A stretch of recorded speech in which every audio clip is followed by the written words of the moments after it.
Hello and welcome to NewFilmmakers Los Angeles in partnership with Movie Maker magazine.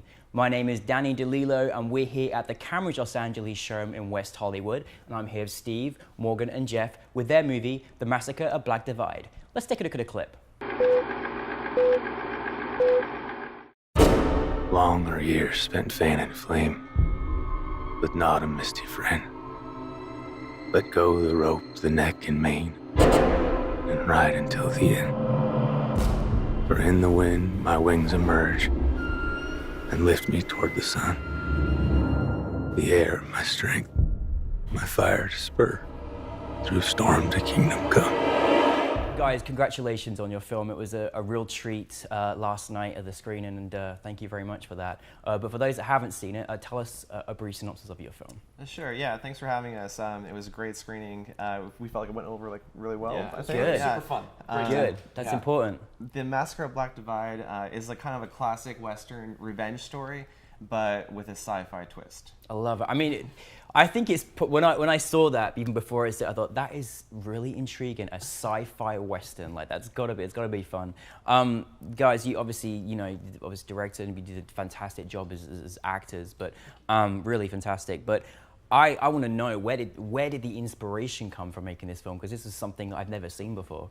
Sure, I'm gonna go to these guys for it, because we all kind of like came up with the idea together. Yeah, it really started with a spirit of artists wanting to go do something. So we all kind of found each other on the same wavelength of waiting for the phone to ring and then figuring out, wait, why don't we just go do this thing? I love that. You know? And so I reached out to Morgan about really just, do you want to do a scene together, or put together like a 2 to 3 page scene? You've got a nice camera, I've got some audio equipment, we can do something as actors. Yeah, it'll be our own little workshop. And then it snowballed, got Steve involved. Hey, do we want to have a director? And yeah, Steve was on the same wavelength, and then 4 to 6 months later. I think we were at lunch, and one of you said, what if it's a Western? Yeah, and yeah. I love the it. idea from there just the what took ifs off. just compounded over 4 to 6 months, and then it was originally supposed to take place in modern day, and then what if it was a Western? And then all of us got quiet and just kind of lit up, and all within the boundaries of, let's make this a short so we can actually do it. It's executable. Good things happen at lunch, don't they? See, Yeah, there you go. Yeah. I honestly, I think you brought up a really important factor, which is, waiting for that phone to ring, and then what do? You went out there and did it. And I think that's remarkable. And here you are, your film's been selected for a festival and people are getting to see it, and the rest is history. I think that's a really important thing as performers and people in the entertainment industry. It's fantastic.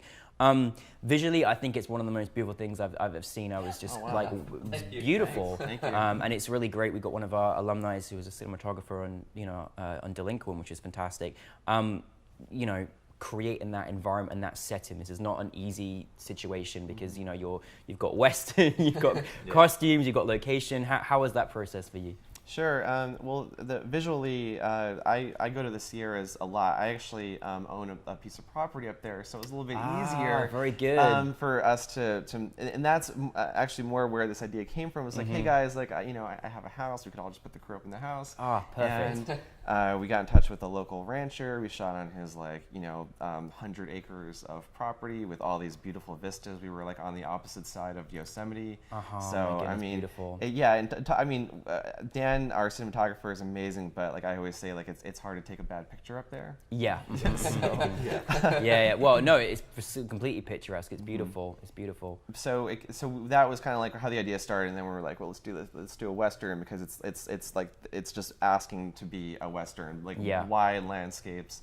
These costumes, the hats like lend themselves really nicely to widescreen format. And then I took these guys to this wardrobe house. I think his name was Laylis, right? Like Buster Laylis or something like that. Yeah. But you could edit that out. But we went to a Hollywood cowboy shop here, and these were like legit costumes. I mean, these are the costumes that are in like real Westerns, It's insane, isn't it? And we did a fitting, and they looked amazing afterward. And I mean, we the most important thing was that they look authentic. We can't have them like in like dude ranch costumes. But a bad Halloween costume or something. Yeah. no, yeah. yeah. So we got the real costume, we got the real props, and we had the real setting, and the rest was easy. We just made our movie. And speaking of props, we got the actual replica from 310 to Yuma. Yeah, the that Russell Crowe uses. sawed-off shotgun there is Wow. the actual replica that was used in 310 to Yuma by Christian Bale and Russell Crowe.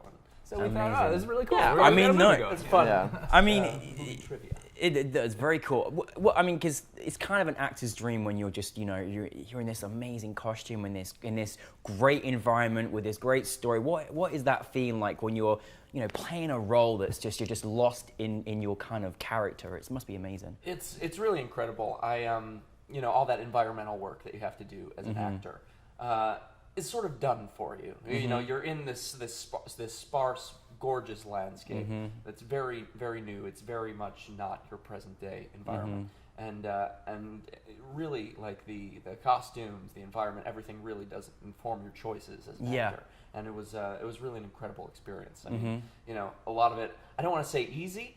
Because I want a job, but it really was like that work was done for you. That's an important part of the filmmaking process, for me at least, is just to create that set or to create that environment for these guys, so that when they walk on, it's as easy as possible for them. Like you're just put them right inside of it, and also creating kind of like an environment that is safe for them to work in. So I prefer to work like outdoors or like in like some remote area far more than like a busy street where you have to like constantly be like blocking traffic. It's craziness. There's like pedestrians. Like you go out there and you can't even hear like an airplane go by. You're out there, and the only thing you could do is make your movie. So if it was up to me, I would only shoot like in like isolated places. Like maybe like Antarctica would be cool for like another movie. I'm coming on that trip. Okay, we're gonna go there. Sounds great. Yeah.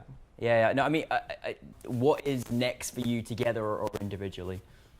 We are working together. Yeah. We meet every week. I love it. We have our weekly meeting. So we have a few irons in the fire here. We completed another short, a little sci-fi one, not too long ago, a few months back, and we're working on we have our next short slated. We're in pre-production on that right now.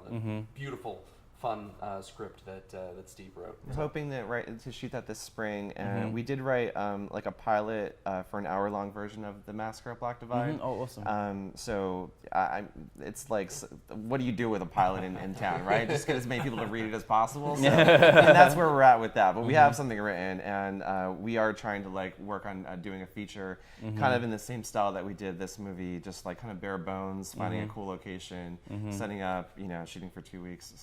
So yeah, we're just like on the ball. Like Morgan said, a weekly meeting goes a long way. Like once you keep building on your progress, like you look behind you and you're like, wow, like we accomplished a lot. So. Yeah.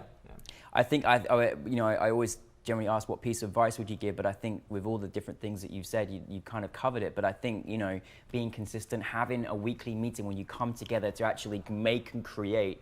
And look what happens. This is what happens. We're sitting here right now because of those moments, and so it's very powerful. So, listen, guys, congratulations. Thank you it's so been much. Thank you so a real much. treat to have you. And now you're alumni. I look forward to seeing many more of your films with us. So thank you. Absolutely. Looking forward Yeah. to it. Thanks for having us. Yeah.